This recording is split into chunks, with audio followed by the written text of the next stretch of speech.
지역사회에 생생하게 살아있는 결이 다른 시사토론 사생결담. 충격과 망신을 안겨줬던 의성 쓰레기산 여러분 기억하시죠? 참 오래도록 끌어왔는데 올 2월에야 마무리가 된 쓰레기산 문제죠. 근데요, 발견도 물론이고 처리도 힘든 이 쓰레기산이 의성뿐만이 아니라 경북 곳곳에 있었습니다. 그래서 오늘은요, 사생결담 첫 번째 주제, 경북 불법 폐기물 몸살에 대해서 결이 다른 이야기 나눠볼까 합니다. 그러면 함께해 주실 비상대책위원 소개해드릴게요. 이재갑 의원 함께합니다. 어서 오세요. 안녕하세요. 허승규 대표 나오셨습니다. 안녕하세요. 안녕하세요. 안형진 변호사 나오셨습니다. 어서 오세요. 네, 안녕하십니까. 천윤길 기자 함께합니다. 안녕하세요. 네, 안녕하세요. 네, 오늘도 어떤 결이 다른 이야기 나눠볼지 기대해 주시고요. 그럼 바로 경북 불법 폐기물 몸살에 대해서 이야기 시작해 보겠습니다. 네, 그럼 먼저 이재갑 의원님의 결담 듣고 오늘 주제에 대한 이야기 시작을 해볼까요? 예, 혼자만 잘 살면 무슨 재민겨.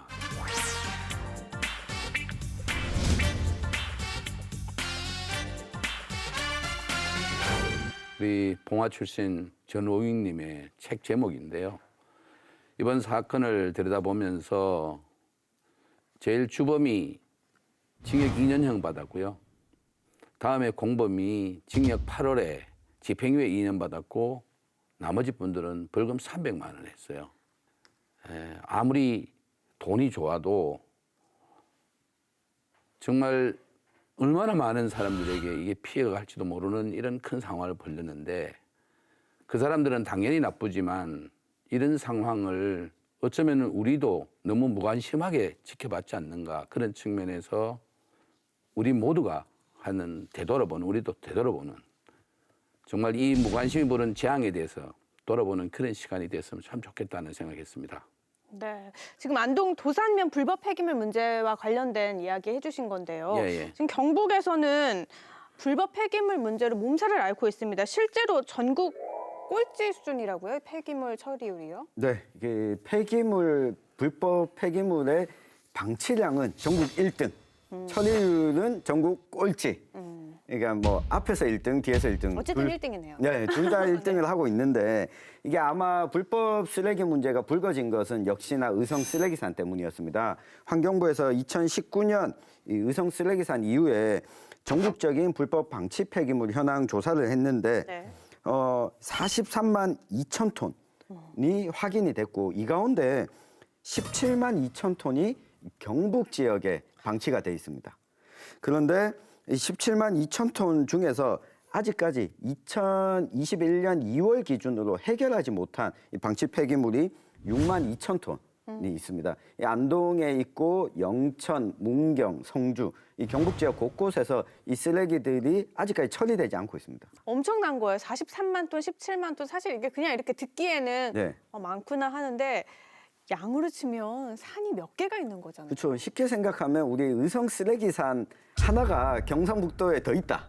이렇게 생각하시면 됩니다. 그 심각성 엄청난데요. 지난 2019년에 안동 MBC에서도 보도한 적이 있습니다. 안동시 도산면 불법 폐기물 문제. 아까 말씀하신 것처럼 이 불법 폐기물을 몰래 버린 일당들은 다 적발이 되고 또 검거까지 됐어요. 그런데 문제가 매듭 지어지진 않은 게 더 큰 문제인 것 같아요. 2년이 지난 지금까지도 아직까지도 폐기물이 쌓여 있다는 거죠. 예. 전체 수사하는 과정의 내용을 보면은 8,500톤이 매립이 된 걸로 나와 있고요. 그리고 이번에 1차적으로 안동시가 약 19억의 예산으로 지금 집행하는 것이 약 5,646톤 정도는 1차 계약분으로 나갑니다. 이제 이번에 지금 처리를 하는 중이고 여기 이제 5월 말까지 5,642톤은 46톤을 처리를 해요. 나머지가 지금 현재 2,654톤 정도가 남았는데 이거는 지금 예산이 약 한 소요 예산을 한 8억 한 3천만 원 정도 추가로 들 걸로 지금 추정하고 있어요. 그래서 예산이 확보되는 대로 지금 계속 이제 처리를 하려고 하고 있는데 사실은 이 관리하는 것이 책임이 이 지방자치단체에 있다고 하지만 이 제도는 보면은 이제 환경 문제는 국가가 이제 다뤄야 되는 문제라고 봐요. 그런데 이 예산이 소요 예산이 국비가 일부 지원되고 있는데 사실상 국비 지원이 사실 지금 현재 어려워요. 좀 더 지방비로 해야 돼요. 그래서 이런 문제는 앞으로 이제 전 국가적인 차원에서 좀 접근할 필요가 있지 않나 이 생각을 합니다. 아니 근데 안타까운 게요. 버리는 사람 따로 있고 이거를 왜 세금으로 이렇게 처리를 해야 되는지 항상 문제가 나올 때마다 안타까운 거예요. 근데 문제는요 또 폐기물 이 불법 폐기물 바로 옆에는 마을도 있고요. 또 안동댐도 있습니다. 지하수를 마시고 농업연수를 쓰는 이 지역민들의 불안감이 정말 이만저만이 아닐 것 같아요. 침출수도 또 많이 나오잖아요.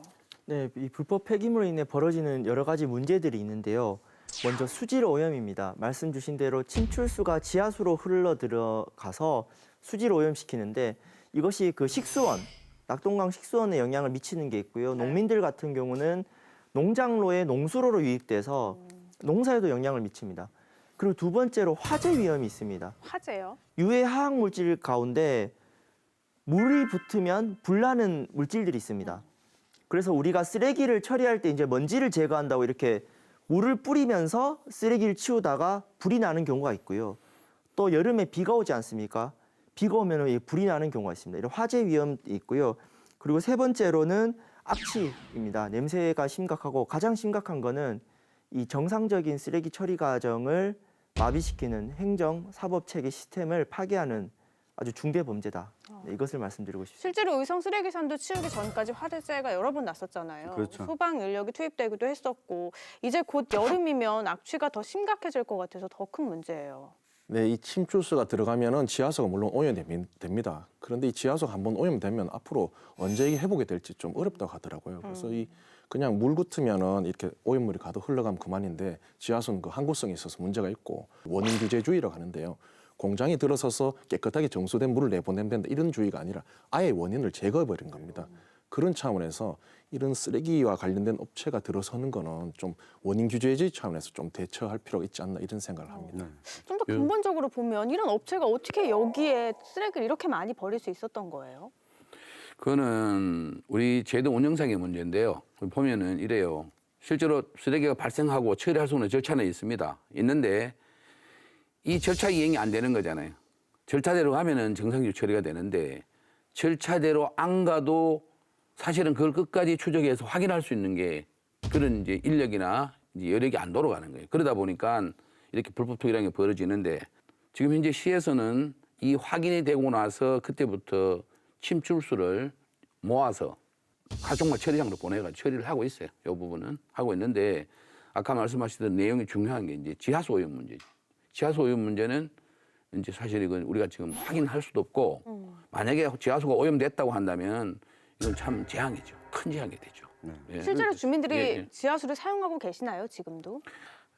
그 지하수를 가지고 지금 식수로 사용하진 않지만 네. 그 주변의 지하수를 농업용수로는 많이 써요. 지금도요? 예, 지하수 쓰고 있기 때문에 그 하류 지역에 관정들이 몇 개가 있어요.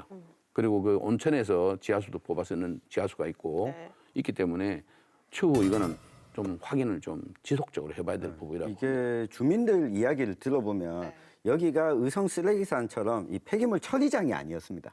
그냥 여기가 쓰레기가 쌓이는 줄도 모르고 있었어요. 그러니까 산으로 돼 있더라고요. 네, 산골짜기에 진입로 부분을 높은 펜스가 쳐져 있었다고요. 그래서 여기 뭐 공사를 하는구나라고 주민들은 생각을 하고 있었는데 냄새가 막 나기 시작을 하고 악취가 나면서 이 사실을 좀 알게 된 거죠.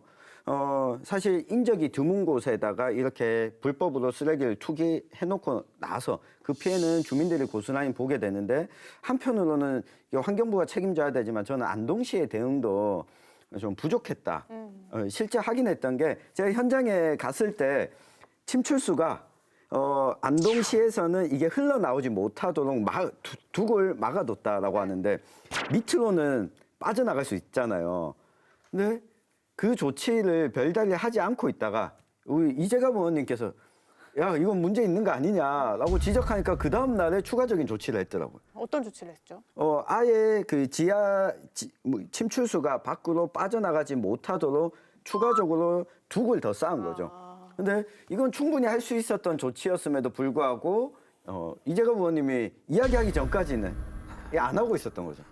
왜 이재갑 의원님이 하기 전까지는 이렇게 조치가 제대로 이루어지지 않았던 거예요? 이 사실은요. 이제 이 환경에 대한 중요성을 우리 시민 모두가 이제 좀 인식하시고 주변에서 악취가 나거나 다른 이상이 만약에 감지가 되면 이 문제에 대해서는 누구든지 바로바로 문제 제기를 해야 되죠, 실제로는. 그런데 그러한 현장에서 그런 일들이 일어나도 그거를 주변에 감지한 가까이 있는 우리 주민들이 거기에 대해서 좀 둔감하게 봐야 되는 거죠.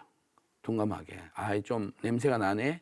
그렇지만 그걸 다시 확인하거나 아니면 우리 시에다가 연락을 해서 이거 조치를 해달라고 요구하거나 이런 조치가 좀 미흡했다고 볼 수 있죠. 그런데 이제 앞으로는 우리 시민 모두가 이런 환경 감시 활동 같은 게 좀 적극적으로 해야 된다고 봐요. 근데 시민 입장에서는요, 보지 못하게 펜스도 쳐 있고 그냥 뭐 공사하는 것 같은데 개인이 들어가서 한번 봅시다 이러기도 사실 힘든 문제라서 지자체가 좀 나서줬으면 좋겠다 하는 부분도 분명 있을 거예요. 근데 의료 폐기물에 또 여기 또 산업 폐기물도 가득 쌓여 있고요. 침출수를 막아놨다기는 하지만 이 쓰레기를 다 치워야 될 거잖아요. 네. 그러면 언제까지 좀 처리가 다 될까요? 계획이 잡혀 있나요? 지금 현재 계약했는 거는 5월 28일까지 5,846톤에 대해서 처리할 계획이 돼 있어요. 계획이 돼 있고 나머지 부분에 대해서 지금 이제 아까 얘기했던 2,654톤에 대해서는 바로 추가적으로 예산을 확보하고 그렇게 해야 되는데 이 예산이 지금 국비 지원이 하나도 없어요. 이게 전액이 이제 잘못하면 지방비로 해야 되는데 경상북도가 지원하지 않으면 안동시가 이걸 다 전액 부담을 해서 해야 되는 이런 상황이에요. 그러다 보니까 이번에 5월달 우리 추경하는데 아마도 이와 관련되는 예산이 요구되지 않을까 이렇게 짐작하고 있습니다. 네. 근데 이게 속도가 그 예상한 대로 안 날 수도 있습니다. 우리 의성 쓰레기산도 처음에 계획했던 시간보다 더 걸리게 됐잖아요. 뭐가 쌓여 있는지, 얼만큼 어떤 물질이 쌓여 있는지 알 수 없기 때문에 이것도 조심스럽게 끄집어내야 되거든요. 잘못하다가 이게 폭발이 일어나거나 또 다른 오염을 일으킬 수 있기 때문에 최대한 빨리 한다고 하더라도 결국에는 더 많은 예산을 투입하는 것이 신속하게 해결할 수 있는 유일한 방법이다. 근데 이런 문제가 안동만이 아닌 전국적인 현상입니다. 이 쓰레기 불법 투기 조직이 전국을 돌아다니면서 우리 대한민국의 그 강과 산을 오염시키고 있는데요. 이 문제는 전 개별 지자체에서 대응하기는 좀 쉽지 않다. 예산 부족이 있고 인력 부족이 있습니다. 그 시청에 소속되는 소수의 환경 하위직 담당 공무원들이 처리할 수 없는 문제이기 때문에 저는 이 문제만큼은 정말 청와대 국무회의에 안건에 올려서 경찰청과 환경부, 지자체 이 3자 공조를 통해서 전국적인 그 쓰레기 투기 조직을 처벌할 뿐더러 정부 차원의 예산 지원이 필요한 것 같고요. 경기도 같은 경우는 도 차원에서 할 수 있는 모든 행정 조치를 취하고 있습니다. 그렇다면 경상북도 같은 경우도 도와 이제 자치경찰제 그리고 시장군수협의회 정도가 공조를 해서 좀 개별 지자체와 읍면동에서만 처리할 수 없는 문제를 전국적으로 감당할 수 있는 시스템을 만들어 가야 해결할 수 있을 거라 생각됩니다. 의성 쓰레기산 문제가 불거지고요. 뭐 외국에도 보도가 돼서 국제적 망신을 샀잖아요. 그래서 문재인 대통령도 나서서 쓰레기산 문제 철저하게 조사해라라고 했는데 아직까지도 그 부분이 미흡한 거군요. 그거는요. 실제로 보면 지금 쓰레기를 우리가 처리하는 방식이 이제 소각하거나 매립하거나 또 다른 방법은 뭐냐면 과거에 재활용품이라고 그래서 이거는 재활용을 하러 가거나 재활용품을 이름으로 수출하거나 했어요. 네. 이랬는데 지금 사실은 이게 다 길이 다 거의 막혔어요. 수출도 안 되고 재활용률이 굉장히 떨어져요. 이러면서 이게 처리할 방법이 안 나오는 거예요. 근데 쓰레기는 더 많이 쌓이고 있어요. 그러니까 결국 이렇게 되는데 계속 처리 업체만 맡겨두고 있는 거죠. 그러니까 처리 업체에서도 감당이 안 되는 거예요. 근데 이거는 근본적으로 접근하는 방식이 지금 현재 하는 방식 그대로 가가지고 답이 없어요. 그러면 이 기본 틀 자체를 바꿔야 되는 거예요. 그러니까 우리 안동시만 하더라도 예산을 소요되는 거 지금 환경 관련 예산을 전부 다 파악을 해보니까 한 300억 써요, 1년에. 작은 예산이 아니에요. 근데 더 세부적이니까 찾으면 이보다 더 규모가 더 커요. 그렇다고 하면 실제로 최소한도 쓰레기 처리는 발생하는 지역 광역 단위의 광역자치단체 기준으로 그것을 해야 돼요. 지난 4월 15일 날 그 인천광역시가 다음에 서울시에 쓰레기 받지 않겠다고 하는 그 선언 자체가 바로 이 쓰레기 문제를 근본적으로 해결하는 그 시점이 돼야 된다고 보는 거죠.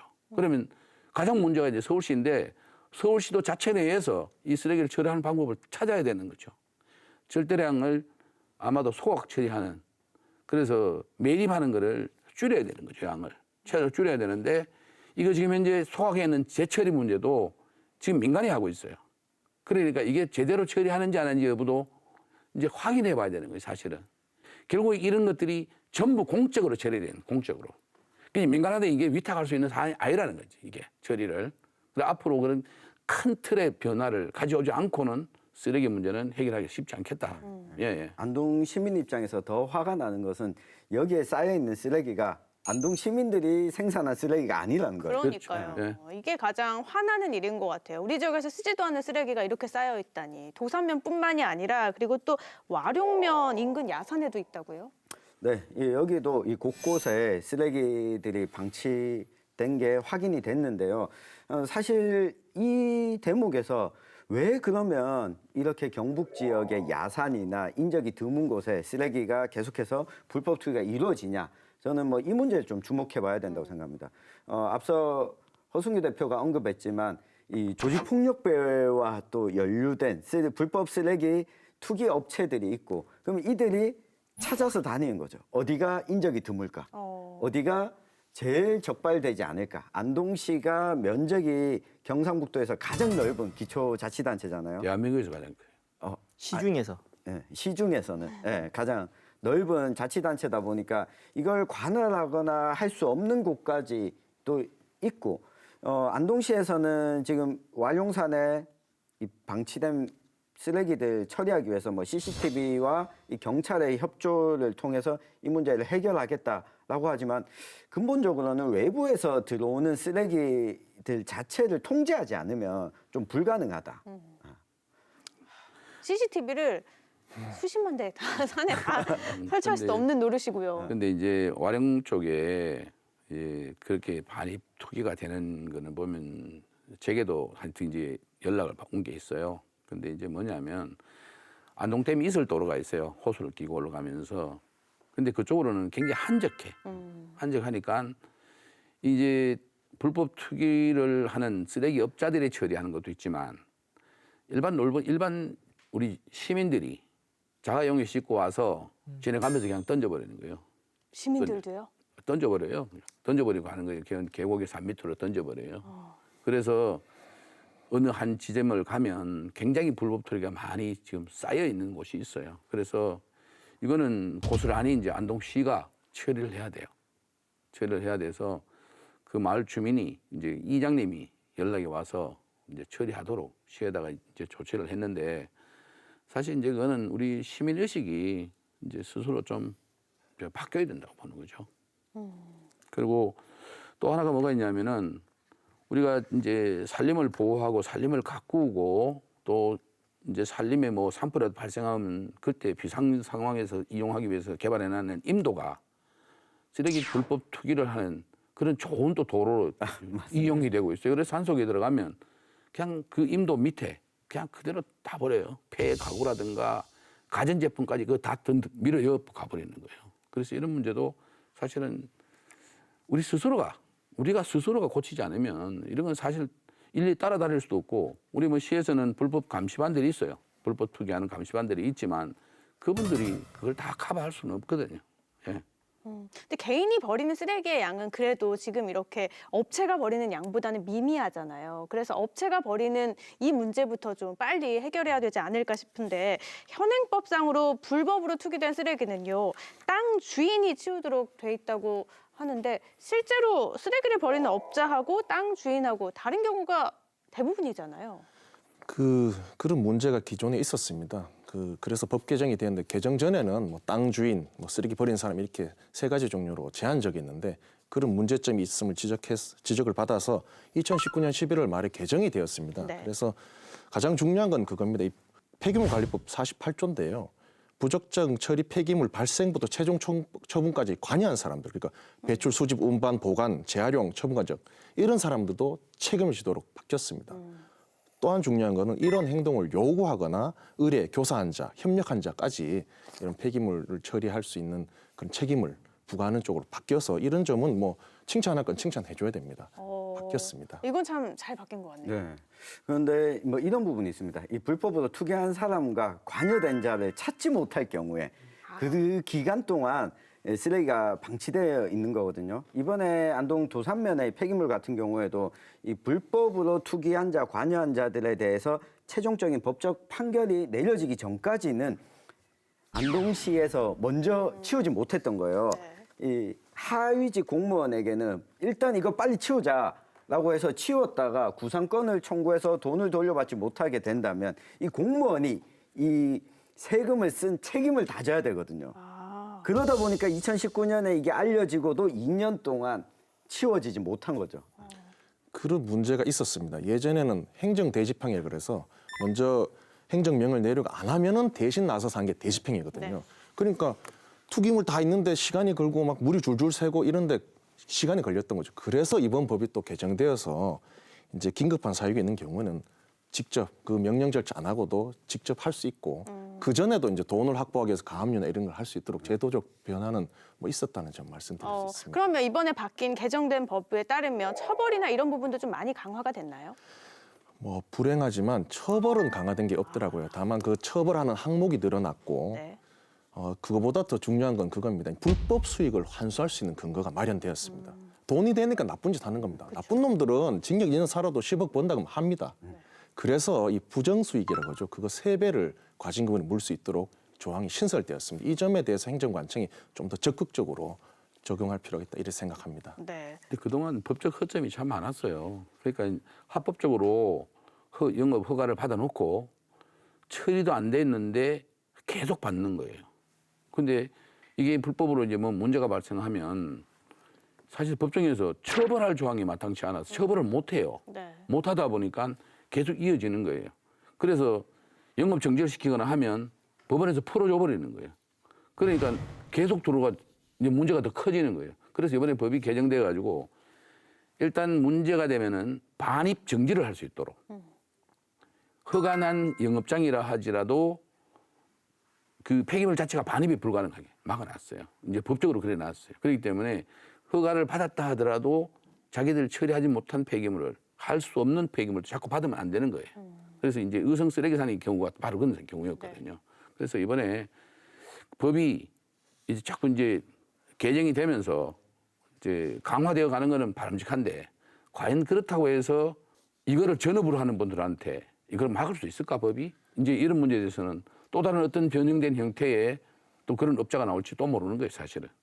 예. 이게 굉장히 중요한 게 지금 폐기물 관리법을 보면 뭐 3년, 2년 뭐 이렇게 있는데 사실 뭐 폐기물 하는 사람들이 크게 신경을 안 씁니다. 몇십억 버는데 몇 년 살다 나오면 되지 뭐 이렇게 생각합니다. 그래서 지금 또 중요한 건 그겁니다. 이게 조직 범죄화되고 있다는 겁니다. 뭐냐면은 이게 전국적인 조직이 돼서 이게 범죄 조직처럼 되고 있는데 지금 범죄단체 조직제가 적용되는 부분이 뭐 조직 폭력 그리고 얼마 전에 있었죠. 뭐 텔레그램 성 그런 부분인데 이 부분도 조직화되고 있는데 문제는 전단 조직제가 적용이 안 됩니다. 그래서 그 조직될 수 있도록 관련 법령이 좀 정리되는 게 필요하다. 이런 새로운 범죄 대응을 해야 되는 거죠. 그래서 수개는 뭐 심하게 뭐 사용을 한다든지 이런 좀 이거 내가 하면 인생을 종칠 수 있다 이런 시그널을 줘야 된다는 점 꼭 말씀드리고 싶습니다. 정말 사형 얘기까지 나올 정도로 심각한 문제예요. 환경 문제는. 이게 법적으로 좀 보완이 될 텐데 제도적으로도 좀 다른 뭔가 장치가 있어야 되지 않을까요? 그러니까 사실 불법 쓰레기 투기 세력을 근절하는 것은 겉으로 드러난 상처만 치료하는 것이고요. 근본적으로는 이 폭발적인 쓰레기 수요를 감당할 수 있는 사회 시스템이 바뀌지 않으면은 저는 제2의 제3의 제4의 쓰레기 투기 세력은 등장한다고 생각합니다. 그 국내 쓰레기 처리 용량 같은 경우 최근에 이제 중국에서 받지 않고 또 코로나 이후에 압도적으로 늘었는데요. 국내 쓰레기 소각률이 5.6%고 매립률은 7.3%입니다. 한국이 굉장히 매립률이 높은 사회인데 유엔에서 가장 추천하지 않는 방식이 매립이거든요. 근데 이웃나라 일본은 매립률이 1%고요. 소각률이 80%고 그리고 북유럽의 덴마크, 스웨덴 같은 경우도 매립률이 1% 이하고 소각률이 50% 이상이 됩니다. 근데 지금 대한민국 국토는 좁고 이제 발생자 처리 원칙 기준이 강화되기 때문에 다른 지자체 것을 쓰레기를 안 받아버리는 경우가 이제 아마 나날이 강화될 겁니다. 그래서 이런 매립 대책과 소각 대책 그리고 근본적으로 발생량 줄이기 3대 대책이 좀 시급하게 돼야 되는데요. 이 대체 매립지 구하는 데가 무려 7년 이상 걸립니다. 그래서 저는 이 부분은 좀 굉장히 심각한 문제고 아까 이재갑 의원님이 말씀해 주신 것처럼 쓰레기 문제를 민간에 위탁해서 처리해왔던 대한민국의 쓰레기 시스템 자체가 이제 붕괴 직전에 왔다. 그리고 이 발생자 처리 기준 원칙이 도 차원이 아니라 시 차원에서도 갈 수도 있고요. 나중에 읍면동으로 가면은 안동시 안에서 싸웁니다. 자기 집에서 쓰레기 처리해야 되는 그런 시대가 올 것 같은데요. 저희 근본적인 시스템의 변화를 지금 경고하는 이게 신호라고 생각이 합니다. 저는 이 제도적인 부분도 필요하고 이 거시적인 것도 필요하지만 이번에 도산면의 쓰레기를 보면서 안동의 정치인들의 역할에 대해서 좀 묻고 아유, 싶었습니다. 뜨겁다. 아니 그 의성 쓰레기산이 불거지고 알려졌을 때 제일 먼저 예산 확보를 위해서 발벗고 나섰던 사람이 지역구 국회의원이었습니다. 그리고 의성의 자치단체장이 이 문제는 어쨌든 돈을 먼저 투입해서라도 해결을 하겠다라고 하는 이 주민들한테 이 문제는 그래도 지자체와 정치인들이 관심을 가지고 있구나라고 하는 정도의 신호는 줬는데 지금 의성 쓰레기산에 뭐 한 20분의 1밖에 안 된다고 뭐 저 정도쯤이야라고 생각하는 것 같은 느낌을 받는 게 지역구 국회의원 그리고 단체장도 이 문제를 공식적으로 언제까지 이렇게 해결하겠습니다. 걱정하지 마십시오라고 하는 신호나 메시지를 전혀 주지 않고 있는 것은 저는 정치권의 좀 문제다. 안 의원님 마지막으로 바라시는 점 하나 말씀해 주시죠. 저는 이번 사태를 이렇게 공부하면서 좀 반성을 하게 됐습니다. 불교에서는 업이라고 하는데요. 저도 막 텀블러 안 쓰고 편하게 다 쓰고 이러거든요. 그래서 결국 이 사태의 원인이 저에게도 있다. 이런 점을 느꼈고요. 또 하나는 제도적인 측면에서 만약 제가 안동시장에는 뭘 할까 고민을 해봤는데 좀 공무원들의 업무 강도가 다 다릅니다. 그런데 이 환경 폐기물 관리 특별사법경찰관이 그래서 인력이 좀 부족해요. 그래서 좀 뭐 예를 들면 업무가 약한 지역이 있을 수 있어요. 조금 그런 점을 좀 조율해서 넘긴다든지 아니면 시민들의 의식에만 기대할 것이 아니라 경기도처럼 신고에 대해서 인센티브를 부여한다는 점, 이런 점은 시 차원에서 충분히 할 수 있는 게 아닌가 이런 생각을 좀 해봤습니다. 네. 지난 4월 22일이 지구날이었어요. 지구날인데 우리 국내에 환경운동 단체가 내건 그 슬로건이 뭐였냐면은 우리 아이들을 멸종 위기종으로 만들지 말아달라. 정말 이 말은 많은 얘기들이 문제가 제기되고 있지만 이 말은 우리 모두가 가슴에 와 닿는 얘기라고 보고 실제로 이제 환경 문제에 대해서는 우리 모두가 심각하게 받아들이고 해결책을 만들어 가는데 5천만 국민이 다 동참해서 만들어야 되지 않겠는가 이런 생각을 했습니다. 아이들을 멸종 위기종으로 만들지 말라는 그 말이 참 와닿는데요. 이렇게 쓰레기 문제는 그 누구의 문제도 아닙니다. 바로 우리 자신의 문제이기 때문에 더 관심을 갖고 주의를 기울여야 되지 않을까 싶습니다. 오늘 함께해 주신 이재갑 의원님, 안형준 변호사님, 허진규 대표님 고맙습니다.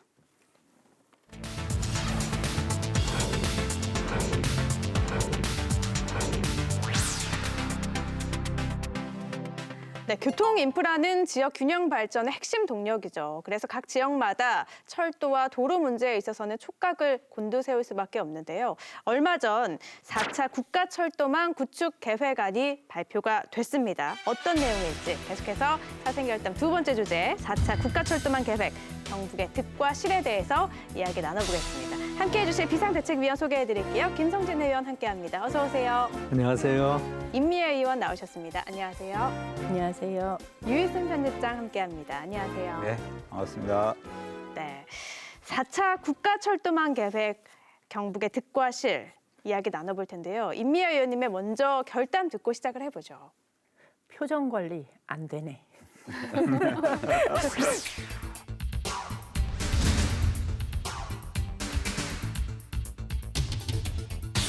이게 대구 경북선 계획의 경우 보면은 이 통합 신공항의 민간공항 활성화를 위한 기반 구축이다.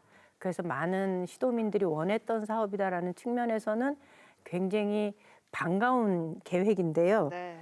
이게 문제는 일반 철도가 아니고 광역 철도로 시설이 된단 말입니다. 광역 철도로 시설이 된다는 얘기는 이것을 건설하는 비용의 70%는 국가가 되지만 30%는 지방이 부담을 하게 되어 있고 또 건설이 끝난 다음에 운영비는 100%가 지방이 부담을 하게 되어 있어요. 근데 다들 짐작하시겠지만 서대구에서 통합신공항 거기서 의성까지 이어지는 철도를 놓는다면 이게 적자 노선이 될 거라는 거는 누구나 예측이 가능해요. 그렇다면 이것에 따르는 운영비 부담을 이제 지방정부가 떠안아야 되는데 이것도 굉장히 참 난감하네라는 생각이 들어서 이게 표정 관리가 잘 안 됩니다. 이번 4차 국가철도망 계획이 확실하게 득과실이 있는 거네요. 그렇죠. 좀 따져보면은요, 대구 경북선 말씀하신 것처럼 네. 대구 경북선과 점촌 영주 간 전철화, 또 문경 김천 간 내륙철도 같이 경북에서는 5개 노선이 총 반영이 됐잖아요. 네. 그러면 먼저 좀 평가를 해봐도 좋을 것 같아요. 어떻게 보셨어요? 이게 이제 제4차 국가철도망 구축 계획이 2021년부터 2030년까지 유지되는 법정 계획인데 네. 이 계획 속에서 방금 말씀하신 것처럼 우리 대구 경북 쪽에는 5개 노선이 포함이 돼 있죠. 아마 이 모든 것들이 한편으로 보면 지역민들의 입장에서 보면 원하던 일들이어서 아마 반가운 마음도 있고 또 나중에 어떤 효율적 측면에서 보면은 걱정되는 마음도 있고 또 대신 이 계획에 이번에 이렇게 점촌, 도청, 신도시, 안동을 연결하는 구간은 반영이 안 됨으로 해서 네. 또 이것도 이렇게 경북도와 안동시 차원에서는 조금 실망하는 이런 분위기도 있는 것 같아요. 아쉬운 점도 분명히 있고요. 그 광역철도의 특징을 좀 이해를 하면 좋을 것 같아요. 뭐냐면 이게 일반 철도나 고속철도가 아니고 정부가 광역철도를 놓는 구간을 전국의 5권역으로 나누어서 지방에 있는 대도시와 대도시를 서로 연결하는 철도 체계로 광역철도를 구상을 한 건데 이게 실제로 다른 지역에서도 그러면 이 사업들이 원활하게 이루어지고 있느냐 하면 꼭 그렇지는 않거든요. 뭐 광주의 경우는 이 사업이 진행이 아예 계획조차도 세우고 있지 않다는 거죠. 그 이유는 뭐냐면 이게 운영비 문제가 심각한 거예요. 그런 측면에서 본다면 5개 플러스 1개 검토 사업까지 해서 6개 사업이 지금 진행이 된다고는 하는데 그러니까 걱정을 안 할 수가 없는 거죠. 근데 이제 4차 국가철도망 계획의 핵심이 우리 이제 지방의 중심에서 들여다보면은 광역철도 도입이거든요. 좀 전에도 말씀을 하셨는데 권역별로 그냥 대전 충청권, 광주 전남권, 그다음에 부산, 울산, 경남, 대구 경북권인데 우리 대구 경북권이 유일하게 5개 노선이 확정됐죠. 조금 전에 말씀하신 것처럼 광주에서 이용하는 공항이 무안공항입니다. 그 도로 하나밖에 없거든요, 지금. 4차선 도로 하나밖에 없는데도 철도가 아예 계획에 포함되어 있지 않다. 그런데 하여튼 대구 경북에 이렇게 5개 노선이 확정된 거는 지역민들의 수건 사업이 어떻게든 4차 국가철도망 계획에 포함된 것은 다행한 일이다. 이걸 갖다가 어떻게 이제 적자가 예상되는데 흑자 노선으로 전환할 것인가에 대해서는 요청한 우리 지역에서 해결해야 될 그런 문제다. 이게 적자가 지속되는 것 같으면은 또 우리 지역민들이 뭐 책임져야지 어떡합니까? 좋다고 해달라고 그랬는데 나중에 네가 또 책임도 지라 이렇게 하면은 근데 도에서는 지금 이거를 광역철도로 계획은 잡아놨지만 법을 바꿔서라도 일반 철도로 승격하는 방법을 고민해 보겠다 이렇게 얘기를 하고 근데 있거든요. 그게 이제 안 그런 게 우리 지역만 특혜를 요구할 수 없지 않습니까? 대전에서 청주공항까지도 광역철도망 계획이에요. 그런데 어떻게 대구에서 이제 통합신공항 의성까지 구간을 우리 지역만 국가철도로 놔달라고 할 수 있느냐. 여기서 지켜볼 관점은 이런 것 같아요. 가덕도 신공항을 접근하기 위해서 반드시 역시 철도가 필요한데 이 철도를 국가철도로 할 건지 아니면 강력철도로 하는 건지는 지켜볼 관점 포인트다. 거기에는 국가철도망 계획으로 가는 것 같으면 우리는 밀란을 일으켜서라도 국가철도망을 요구할 근거가 되겠죠. 한번 지켜봅시다. 네. 이게 저는 하여튼 뭐 긍정적으로 평가들을 하시는 분들이 많은데, 그러니까 정부가 의무 방어 수준에서 대구 경북 지역의 요구를 들어줬다. 특별히 더 들어준 것도 없고, 요 정도까지는 해줘야 된다라고 하는 정도만 한 것 같거든요. 아까 유 의원님이 이야기한 것처럼 대구와 의성, 통합신공항까지를 광역철도로 한 걸 보면서 대구 경북 통합신공항에 대해서 정부가 던지고 싶은 메시지가 분명해졌다. 야, 그거는 그냥 지방공항이야라고 하는 메시지를 좀 분명히 한 걸로 보입니다. 그러면 이번 철도망 계획을 약간 정치적으로 바라보신 거네요. 네, 뭐 정치적으로도 바라보게 됐고 대구 경북 통합신공항의 크기가 대구 경북 시도민들이 바라는 정도의 모양새는 정부 차원에서도 계획이 별로 없는 것 같다라는 거죠. 그러니까 경북의 홀대로는 잠재울 수 있는 만한 수준이었다. 우리 경상북도가 애초부터 이제 일반 철도를 요구를 했지 않습니까? 그런데 이제 대구 경북 통합신공항 특별법이 무산됨으로써 어쩌면은 경북에서는 다른 선택의 여지가 없죠. 이 철도까지도 이 계획 안에 들지 않으면 문제가 될 수 있으니까 결국은 광역철도망을 요구를 했고 또 거기에다가 광역철도로 가면서 이 공항과 연계되는 어떤 이 산업 유치까지 이렇게 같이 계획에 넣음으로 인해서 지금 현재 복선 계획으로 이렇게 이번에 확정이 된 거거든요.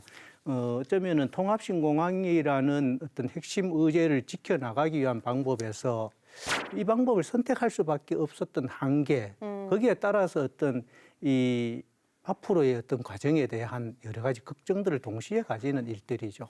어쩔 수 없는 선택. 이건 의원님하고 이제 조금 다른 생각이 대구 통합신공항이 이제 로컬 공항으로 이렇게 이제 규정 지어지는 그런 시그널이 아닌가 이렇게 말씀을 하셨는데 저는 그게 동의가 좀 어려운 게 대구에서 강주까지 88고속도로라는 게 놓여져 있습니다. 거기 2차선으로 굉장히 교통사고가 많았었는데 4차선이 되면서 영호남 물류가 굉장히 원활하게 남해고속도로 이상의 지금 물류가 흐르고 있거든요.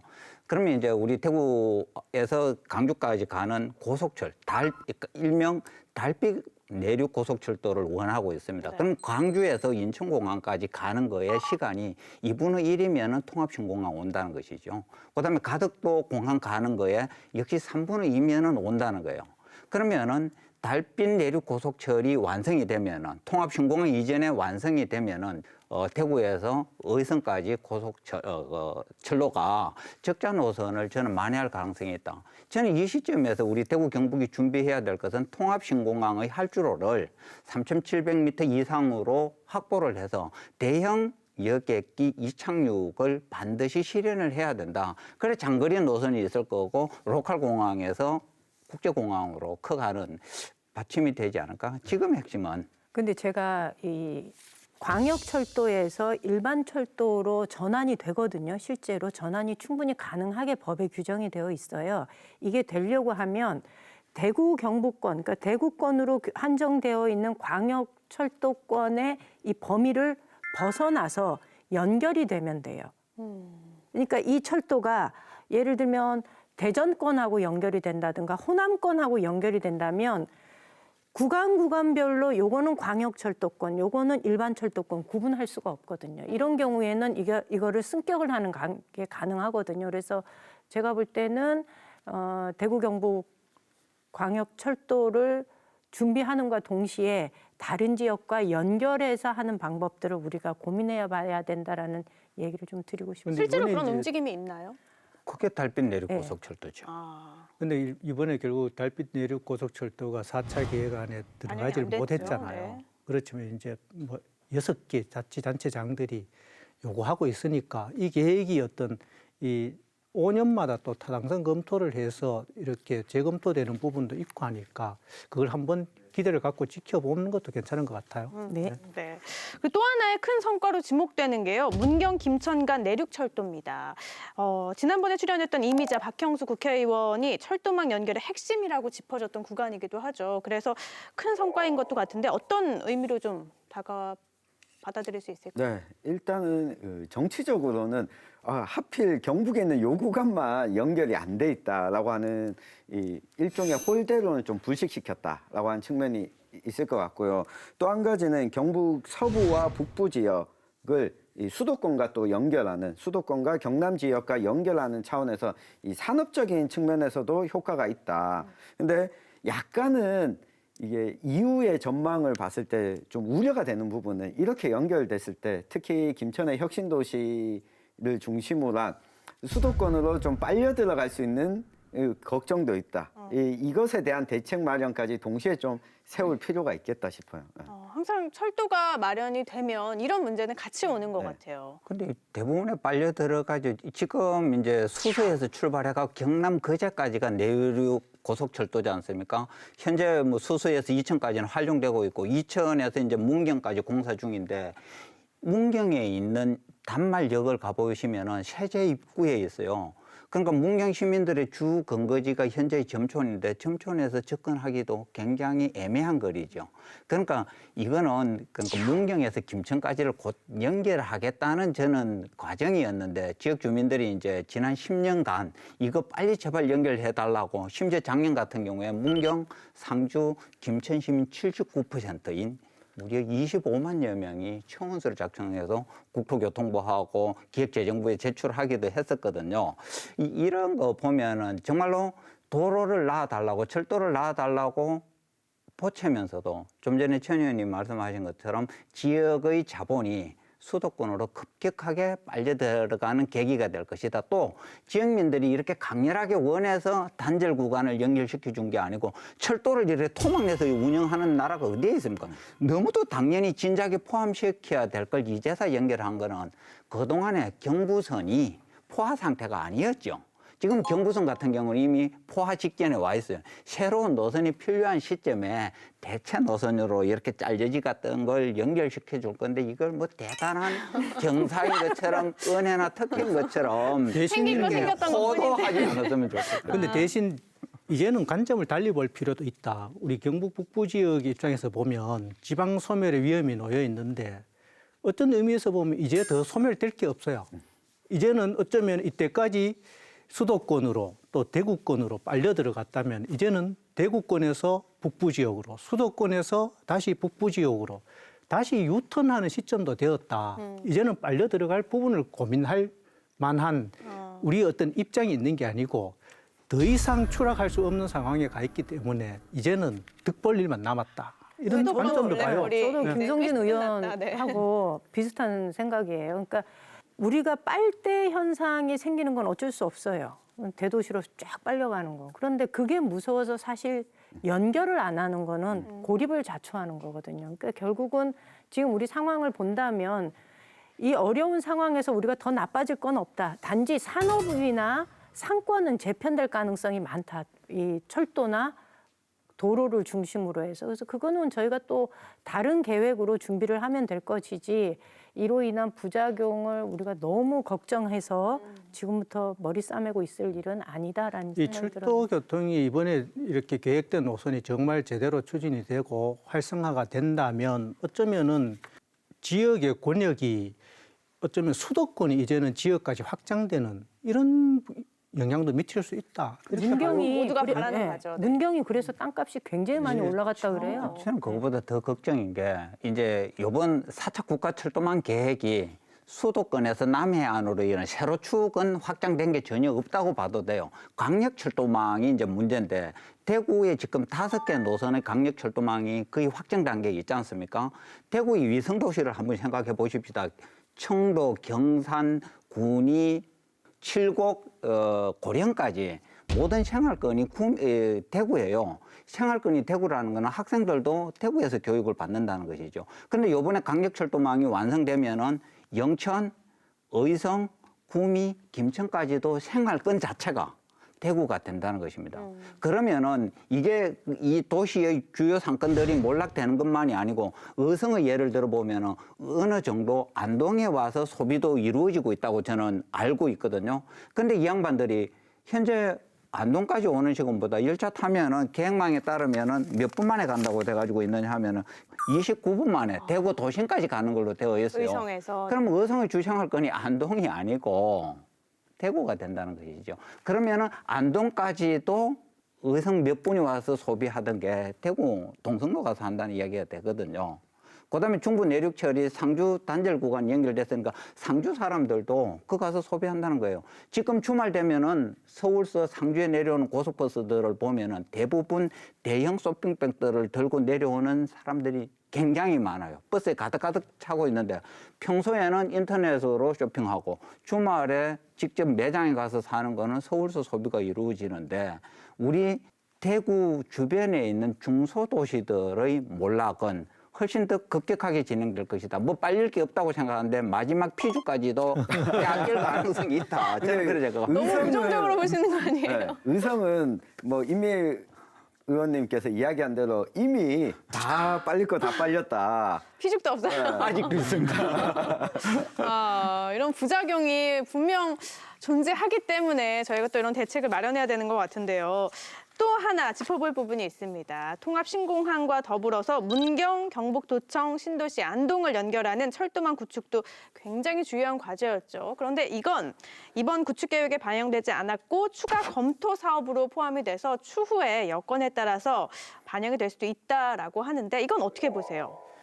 이 문경, 도청, 신도시, 안동을 연결하는 부분은 안동시의회에서도 이미 결의안을 채택하고 경상북도에도 굉장히 의지를 갖고 있는 일입니다. 이 철도 계획에 보면은 지역 균형 발전을 고려한다는 부분이 있어요. 그래서 이렇게 경북, 도청, 신도시를 활성화하고 그 거점인 이렇게 안동과 북부 지역의 어떤 균형 발전을 이루기 위해서는 필요하다고 이렇게 했었는데 이번 계획에 빠졌으니까 다음에 이렇게 5년 후에 될 재검토 사항에서 이렇게 다시 반영이 되었으면 하는 것이 지역민들의 이렇게 바람인 것 같아요. 가능성도 어느 정도는 있다고 보시는 거죠? 그렇게 보기는 쉽지 않다고 봐요. 정말 이거 솔직하게 말씀하시는 맞아요. 별로 이거 없어요. 말씀드리면 경북선이 김천에서 상주, 문경을 거쳐서 영주까지지 않습니까? 이미 상주, 김천에서 문경 구간은 고속철화돼요.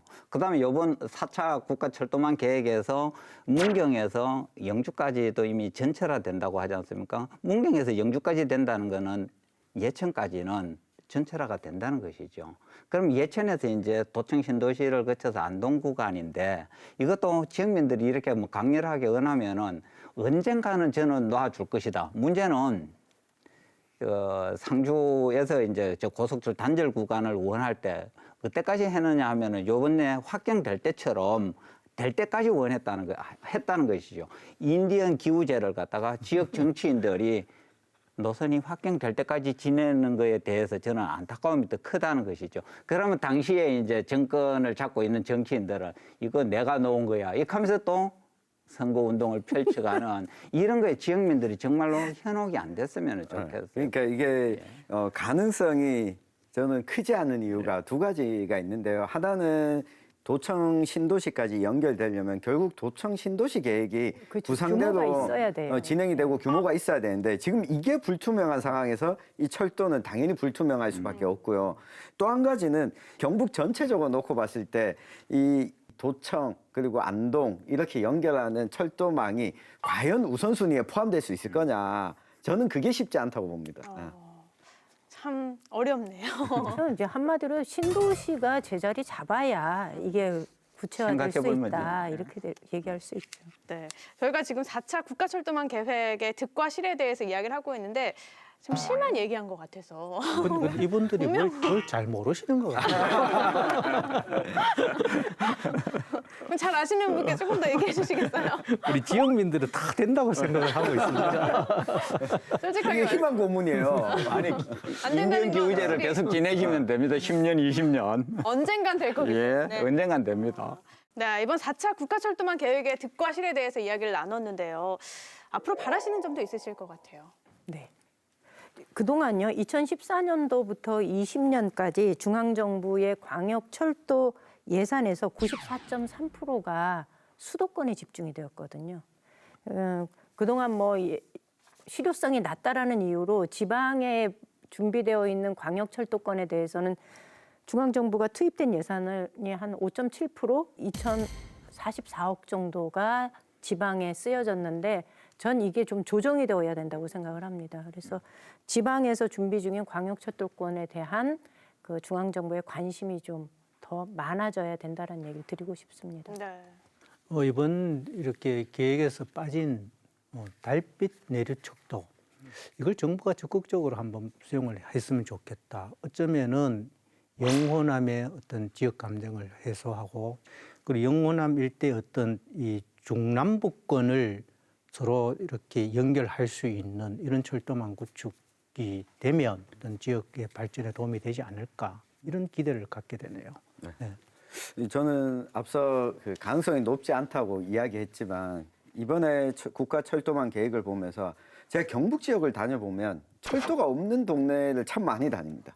여기는 아예 철로 자체가 없거나 역사가 없기 때문에 이 교통망으로 아예 고려 자체가 안 되고 있어요. 결국은 수도권이 교통이 편리해져서 이용객이 많고 여기서 수익이 나는 것이지 처음부터 여기에 수익이 많이 났다라고 저는 생각하지 않거든요. 그러니까 국가와 정부도 지역 균형 발전을 고려해야 되겠지만 저는 경상북도 차원에서도 경북 지역 내에 철도 교통망이 아예 없는 곳에 대해서 경상북도가 좀 관심을 더 가져줬으면 좋겠습니다. 네. 저는 이제 지금까지 고속철이라든지 고속도로가 우리나라 세로축 중심으로 해서 수도권 집중하에 저는 가장 큰 공신자였다, 공로자였다 이렇게 보면은 이번 4차 국가철도망의 핵심이 권역별 강력철도 거기를 통해서 경제권, 뭐 국토 균형 개발, 그다음에 그 광역권의 도시 계획까지 포함을 하고 있는 것 같아요. 그런 관점에서 보면은 먼저 말씀드린 것처럼 우리 지역에 있는 중소도시들이 대구와 같은 거점 도시에 또 빨려 들어가는 이런 것들에 대해서 좀 더 대책을 갖다가 이제 시작이니까 시작과 동시에 철도를 놓는 시작과 동시에 대책을 좀 정치권에서 지역 정치권에서 준비를 해 주셨으면 좋겠어요. 그렇지 않으면은 또 새로운 공동화를 불러올 것 같다. 그런 걱정을 해봅니다. 네. 전국을 2시간 내 생활권으로 만든다는 4차 국가철도망 계획이었죠. 균형 발전에 맞게 지역도 촘촘하게 발전할 수 있는 그런 계획이 돼야 되지 않을까 싶습니다. 오늘 또 주제 함께해 주신 김성진 의원님, 또 천윤계 기자님, 임미애 의원님, 위희순 편집장님 감사합니다. 코로나 확산세가 계속되면서 거리두기, 집합금지가 5월 23일까지로 연장됐죠. 경북 12개 시군은 5인 이상 사적 모임 금지를 해제하면서 거리두기 완화가 시행되고 있는 시점인데요. 기대와 우려가 교차되고 있는 만큼 모두가 다 코로나19 방역에 최선을 다해야 되지 않을까 싶습니다.